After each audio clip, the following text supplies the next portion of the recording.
contact safety man to get verbal judo training.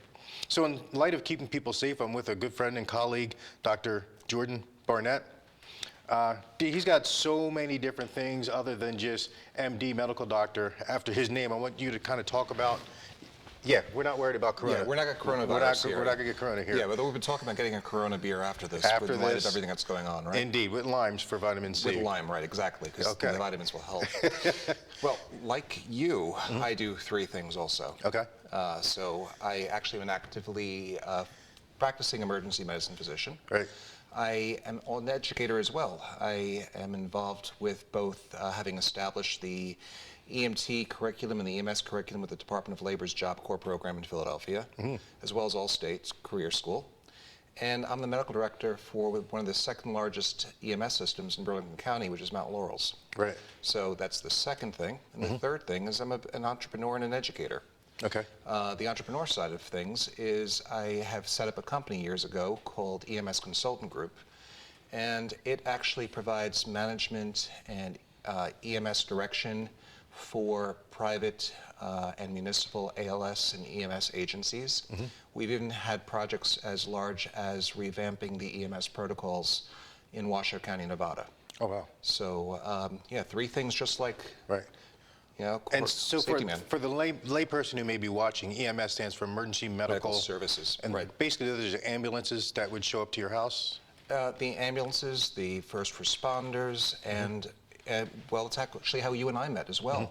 You and I initially met because Mount Laurel was instituting tasers. Right. And you were the lead instructor for the township, and I was the medical director. So we went on our dog and pony show, making certain everybody was safe with the use of tasers and nobody was getting injured. That's how we met. And we were successful because in Burlington County to date, there have been no injuries as a result of taser application. And everybody who is carrying them, who is in the 911 community, knows how to respond after a taser event has been, a taser's been implemented. Exactly. Yeah. Exactly. So thank you for your help with that. No problem. Because that was very important to us getting that pushed out. So you've had quite a bit of training, and I know there's, hold on, there's MD, MBA, FACHE, FACEP, and FACEPALM, FAAEM. Oh my God, yeah. So basically it means I keep giving schools money, I guess, and keep going back for more education. So I'm a board-certified emergency medicine physician. I did my training at Thomas Jefferson University Hospital, which is a level 1 trauma center in Philadelphia. And from there, I subsequently ended up passing the boards for emergency medicine, fulfilling the requirements to become a fellow of the American College of Emergency Physicians, fulfilling the requirements for being a fellow of the American Academy of Emergency Medicine. But that wasn't enough, so for whatever reason I decided to go to Rutgers to get a master's in business administration. Okay. Why? Because I was running a business and figured I needed the background to understand how to make it more successful, and that translated that into a number of my endeavors. Right. So that's the MBA. Well, that's not enough. I have to go back to school even further. So I ended up taking the MBA and that healthcare education and ended up sitting for an exam to become a fellow of the American College of Emergency Physicians. That's where all those letters come together. Okay. So I think I could be accused of being a perpetual student. Okay. But well, it sounds like you retained the information, which is good. I don't know if a certain professor who taught me accounting would agree, but that's okay. Accounting's not the important part for what we want to talk about today. Yeah, you don't want me doing your taxes. So one of the things that jumps out is your major was biology. Right. One of your majors. So yeah, at NYU, which is where I did my undergraduate, I was a biology major with a minor in chemistry, and I was working for New York City EMS. I ended up working pretty much full-time while going to college. There was some financial stressors while I was going to college in my family. And I was obviously, with that background, interacting with individuals in healthcare. So what do you do with a biology degree and an EMS background? Well, you could either go to grad school or you can apply for medical school. I ended up working for what was called a tactical unit out of Queens General, which meant you were covering pretty much anywhere in the county that medical command directed you to go to. Okay. You were sort of like a queen on a chessboard. You could move anywhere. The problem sometimes was that you ended up being moved into areas you were not familiar with, but you were an integral part for covering the emergency services, in my case, the borough of Queens. And it was a really exciting endeavor. I learned a lot, but it also helped prepare where I have come in my career in terms of having retained an involvement with being an administrator with EMS, a business leader with EMS, my involvement as an ER physician and an educator. Wanted to take all the skill sets that I have amassed over the years and share it with the people who I consider my brothers and sisters in healthcare and in 911. And I think I've done a good job with that. Indeed, indeed, because I used to hear your name all the time coming up in the tactical unit as far as the SWAT side of it. And when we started working with the medics and giving them helmets and vests and having them staying in a warm zone when we went on jobs, your name, you probably had to sign off on some of those things and write their protocols on that. Yeah. One of the other licenses and certifications, I have a paper with a font about 6 that you gave me because you had to fit all of it on there. Oh my God. But one of them that stands out to me is the National Emergency Response and Rescue Certification for training in EMS operations and planning for weapons of mass destruction. Tell me about that. So I was working for the Temple Health System at the time. This was after 9/11. I was the assistant director at the time, Northeastern Hospital, which was bought out by Temple, and I was assigned to be one of the individuals to get the training necessary to respond to a terrorist event if it struck the city in the future. Okay. So I ended up taking these courses with FEMA, so I would have the knowledge and the skill set to help direct that hospital and that portion of the health system if another occurrence had happened. And ended up with additional education along the way from other FEMA courses, including bombing instances and terrorism events, which were offered to me in my role with Mount Laurel EMS. As I already mentioned, Mount Laurel EMS is a very large EMS system. We cover the highway system here. We cover a large proportion of Burlington County, and also we're a suburb of Philadelphia. Right. So if anything significant were to befall Philadelphia, there's no doubt that Mount Laurel EMS would certainly be involved. Well, if you remember, we had the Democratic National Convention in 2000, then we had the Pope Republican visit, and we had the Republican one, and then we had the Pope visit Yep. also, which required all of us to put all kinds of different hats on at the same time to prepare for that. And fortunately, we didn't have any major events, but I know that your expertise definitely was helpful. Well, if you take a look on that piece of paper with the 6-inch font, I was also involved as one of the individuals, one of the physicians, with the planning for the Republican convention for 911 response for the city of Philadelphia, and also for the visit of the Pope through Mount Laurel. Right. So and now when you talk about WMD, weapons of mass destruction, we in our field sometimes use a different phrase called CBRN, right, which stands for chemical, biological, radiological, explosive, and nuclear. Yeah. One of those is biological, right? Yes. And that's a word, that's a genre that's becoming big in everybody's lexicon today, which is biological, biological, biological. And you've had training and experience between Temple, between Jefferson, between New York City, and dealing with different protocols. Can you talk about that? Well, in terms of the training in those different capacities, EMTs do get some basic training in terms of responding. One of the first mantras that they talk about when they show up is to assure their own scene safety, and also to make certain that they are adhering to self-protection using personal protective equipment. Unfortunately, as ER physicians, between scares that have occurred over recent years with anthrax in the mail and scares where we've had biologic weapons set off in major cities such as Japan, the ER physicians have gotten training on that also, including setting up decon rooms and how to handle patients who might have been exposed. Right. I think that covers your question. As far as whether or not the education covers the myriad of everything that could be thrown at us in the future, of course not. Right.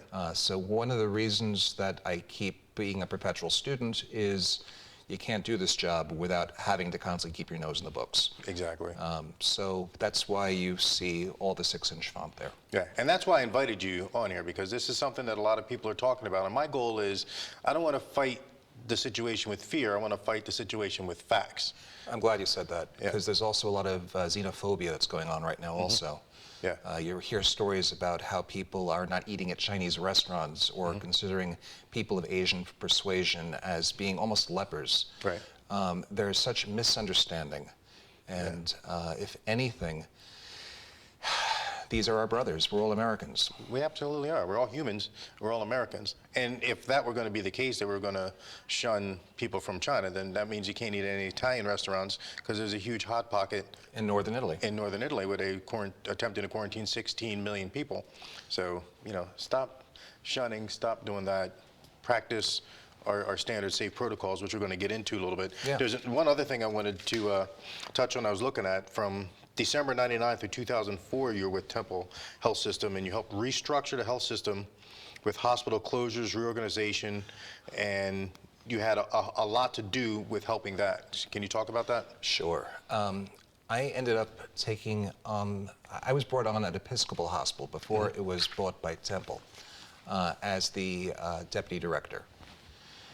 Unfortunately, within a few months of me going on board in that role, Temple took over, the nurses went on strike, and all of a sudden, the major department heads started to leave.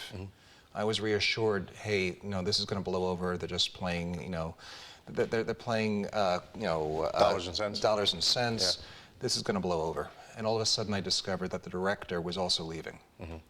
All of a sudden, I ended up becoming the interim chairman, and I had to keep the emergency department functioning. The ER itself was in a pocket. Episcopal Hospital at the time was a pocket of HIV, heroin, knife and gun club. It was a bad area. Right. I had to make appeals up to Temple, Maine to address what was going on. I had to make arrangements with a number of the EMS companies that I incidentally had been working for to help move these critical patients out. So I was actually an advocate for the care of the patients in the community. All right, Doc, apparently they're telling us we have to take a break. Sure. So that's a good cliffhanger to come back to see how this worked out. Okay. And then we're going to talk about Corona, COVID-19, and what you can do to keep yourself and everybody else safe. So we're going to take a break, be back in about 2 minutes.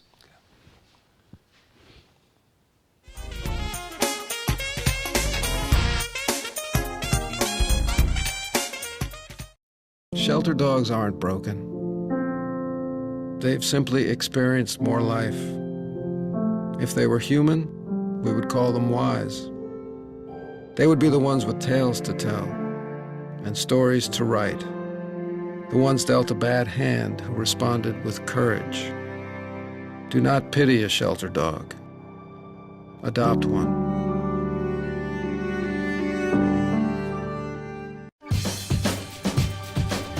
Say we've got grit, and we'll take it as a compliment. Because it's our uncommon drive, our spark within, that brings us together and sets us apart. We are Temple made. And when others take shortcuts, when others take breaks, when others take the easy way, we take charge. Add us on social media to watch bloopers, behind-the-scenes footage, previews, and more.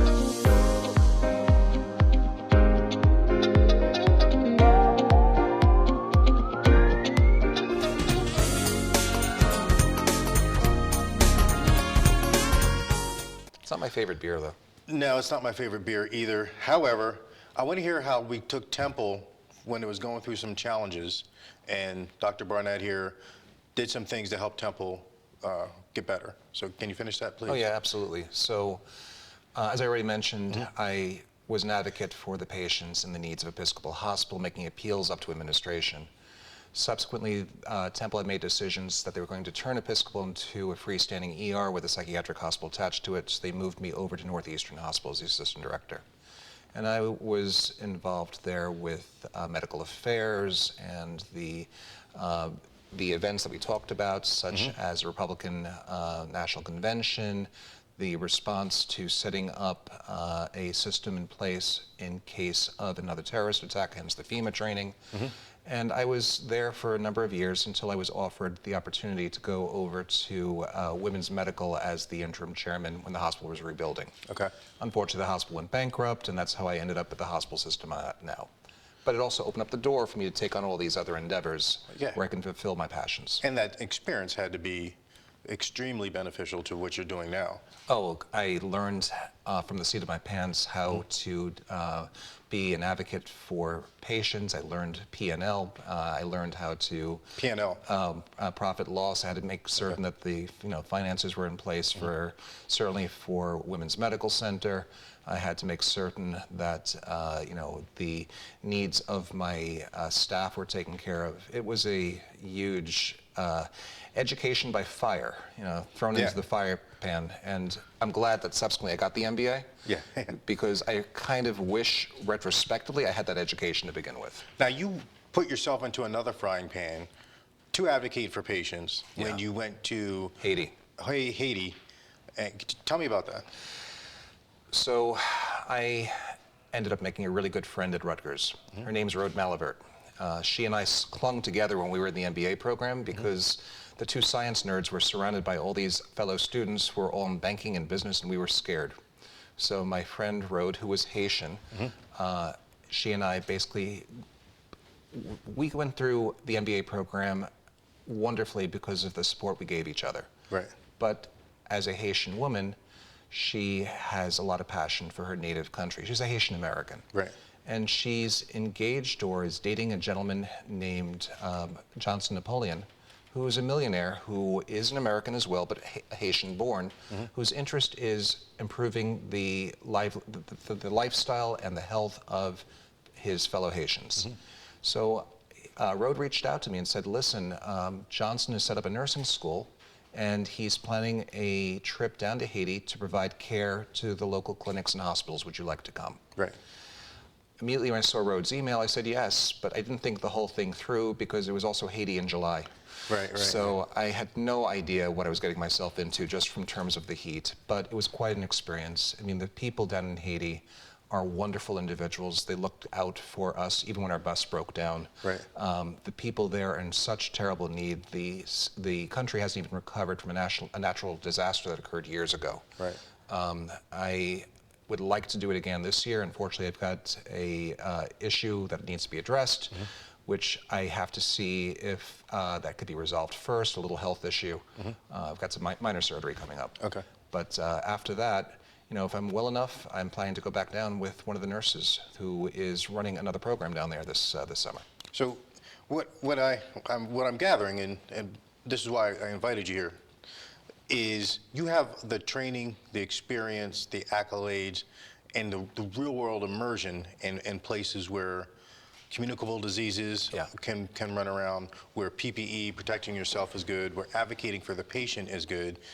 You're a major in biology. So, of course, the big word, two words in everybody's mind right now is coronavirus or COVID-19. Right. And I wanted to ask you if you could kind of take us through quickly what I could expect if I call 911 at 1 o'clock in the morning and I think I have COVID. I have a cough, maybe I feel a little sluggish. The TV's been filling my head with all these different things, so I think I have it. What's going to happen? Well, maybe I should take that from a different standpoint. Let's step back and talk about what exactly is this virus. Exactly. Okay, so unfortunately, you have to also consider that the news media gets viewership by creating sensationalism. And coronavirus is a classification of a number of viruses that have been around for a long time. There are 4 different types of coronavirus, and 2 of which were discovered in the 60s, but are basically the common cold. We have had some scares along the way with some other coronavirus. We've heard of SARS, and we've heard of MERS.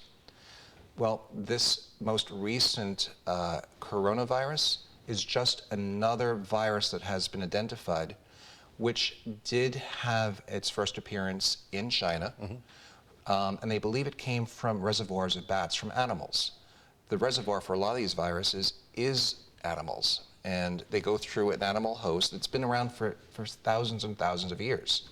There just was a transfer to humans, and they believe it's from the wet markets that they have in Wuhan, China. So what ended up happening was, as people know from watching the news, one of the physicians in China recognized that some folks were getting pretty darn sick from this virus that was going around.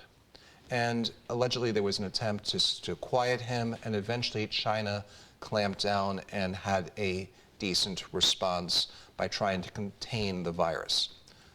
But we've had influenza now going around for quite some time. People aren't scared of that. There's something like 1.4% death from influenza yearly, which kills children and adolescents and folks with underlying illnesses and the elderly. But 50% of folks don't even get the vaccine for the influenza. And there's Tamiflu. People aren't as scared. But now here comes this novel virus. What's a novel virus? The media never bothers to explain that all that means is it's a new virus that they've identified. It's not a new virus that just came out of nowhere, which also created some of the xenophobia that it was a biologic weapon. It's not a biologic weapon. This is something that has been existing for presumably centuries. It's just these wet markets, which is where they have multiple animals in very closed environments where secretions and saliva and bloods can easily be transferred to humans, and they're eating animals that typically aren't domesticated. Those viruses got spread to humans, and now it's in circulation. I think the World Health Organization, as of today, declared it a pandemic, and all that means is now it's spread to each continent, but the word's very scary. Right. And so you've got the word novel virus, a word such as pandemic, and people start to think of zombie apocalypse. Right. These are very, very scary things, but there has been no decent attempt from a lot of the media outlets to explain what these words mean. Right. The vast majority of folks who get this virus are going to do fine, and we really don't know what the lethality rate is. The folks who tend to seem to be getting into trouble are the elderly with underlying diseases, such as heart disease and diabetes. Children don't seem to have much in the way of trouble with this. Pregnant women don't seem to have much in the way of trouble with this. It's just a small segment of the population. Now, does that mean that you should have grandpa go out to a ballpark with people sneezing and coughing if we have a number of cases in the area? It's probably not a good idea. Right. And you shouldn't take him if there's in the middle of flu season. Correct. Either, right? And we have a bad flu season as well. Right, because you said there's 2 strains of flu out, right? Influenza A and influenza B. And they're still prevalent at this time. Oh, I worked night shift the last 2 nights, and I can't even, I think I saw 60 patients over the last 2 night shifts. If I dare guess that maybe 20% of the folks we saw were testing positive, that probably would be at least Testing positive for influenza. Yeah. And these folks were coming in with rapid heartbeats, high temperatures, trouble breathing. At least one got put on a ventilator, and this is from influenza. Right. So at the same time, coronavirus, COVID-19, SARS-CoV is running around. We still have influenza A, influenza B that are affecting people, potentially presenting similar to the layperson at home, right? But Correct. the media is telling them be worried about Right. corona. Flu, it's been around since you were kids, so And don't worry about that. Right, and again, flu, you can get a flu shot many places for free, or for a couple of bucks at Walmart and at your CVS is. Yeah, the urgent care. Yeah, the all urgent those cares. different places. They're inexpensive. They're less than what, a Happy Meal and a cheeseburger at McDonald's. Exactly, but people are ignoring that. Right. And then you also said now trees are beginning to bloom and foliage is blooming, so now we have allergy symptoms that are going to pop in. And I know my allergy symptoms present sometimes with a dry cough, a little bit of upset, not so much of a fever, but again, so now we're going to have 3 things potentially presenting. Oh, yeah. And one Yeah. one cause for it. Right. And like you said, 20% of your 60 patients that you saw were influenza patients, right? So hey, we're getting close on time. So tell me about what people need to do to keep themselves safe. Well, first of all, there's been hoarding of masks. There's been hoarding of Purell. The reality is the masks serve as a barrier for folks who are sick. To not get other people sick. Not to get other people sick. Because the actual size of the virus is actually smaller than even the N95 masks. So the 95 masks actually serve as a shield to protect others. Wearing a mask is not really going to help you. Okay. It's good hand washing. Many people sneeze and cough or even talk and particles get sprayed.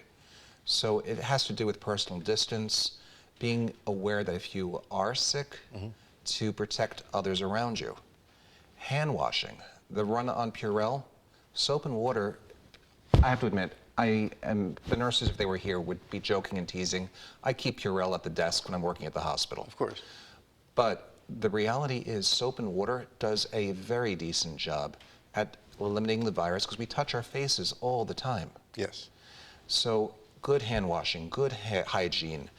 If you're sick, don't expose other folks. And this even applies to when influenza occurs. Right. If you got the flu and you show up to your accounting job and Mrs. Jones in payroll hasn't let out that she's starting chemotherapy for breast cancer, you're putting her at risk. Right. So it takes a degree of being a decent human being to help protect yourself and others. So you would say, and I know we're right close to the end, the general public, the CDC has still been saying, echoing as of today, that the general public's level of risk of exposure is still low? Very low. It's still low? And because we actually don't even know the denominator of how many people actually have the illness because testing is not rampant. Right. So that 20% higher mortality rate than the flu is probably not an accurate number. I agree. There are a lot of folks who might be walking around who are carrying the virus with no symptoms. So we have no idea. You have a website that people can go to that they could, reach out to you to have you come speak for them and help train their people. What's that website? Oh, that's where the marketing degree with my MBA comes in. I took my name. It's jordanbarnettmd.com. jordanbarnettmd.com, spelled like it right is on the screen? Yeah, just get rid of the space between Jordan and Barnett and get rid of the little comma there. And that's bring you right to the website. I actually have my lectures up there. I have all my credentials. And there's a contact page. So if I could be of any help to anybody, I'd be happy to do so. All right, Dr. Barnett, thank you for being a friend. Thank you for being a guest on my Always. show. And thank you for keeping everybody safe. Come back next week for the Corey Jones Show, jordanbarnettmd.com. Thank you.